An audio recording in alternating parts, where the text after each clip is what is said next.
Edi Mulia diminta maaf dan klarifikasi pernyataannya yang menyinggung warga Kalimantan. Pernyataan Edi Mulia sempat ramai diperbincangkan publik di media sosial lantaran menyinggung perasaan warga di Pulau Kalimantan.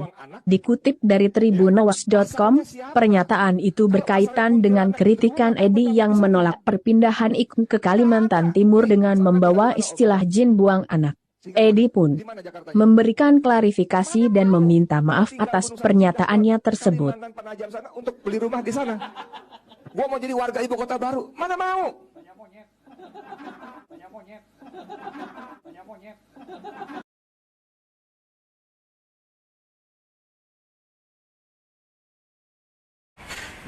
Tempat jin buang anak itu untuk menggambarkan tempat yang jauh. Jangan kan Kalimantan, istilah kita, mohon maaf ya. Monas itu dulu tempat dibuang anak. Ya. BSD Bahasa Damai itu tahun 1890-an masih tempat dibuang anak gitu loh. Istilah biasa. Nah, tapi teman-teman saya nggak tahu dengan motivasi apa segala macam, ada yang berusaha memainkan isu ini. Tapi meski demikian, saya ingin menyampaikan bahwa buat saya minta maaf itu benar-benar bukan masalah. Saya akan minta maaf. Itu mau dianggap salah, tidak salah, saya minta maaf. Jadi saya tidak lagi. Cuman yang saya sarankan dalam konteks tempat jin buang anak itu untuk menggambarkan lokasi yang jauh, terpencil. Nah, gitu. Kalau kemudian teman-teman di Kalimantan merasa terganggu, terhina segala macam, nggak ada.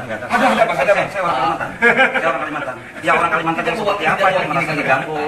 Hai pemirsa Sri Popo TV, jangan lupa komen, like, dan subscribe serta tonton terus berita-berita terupdate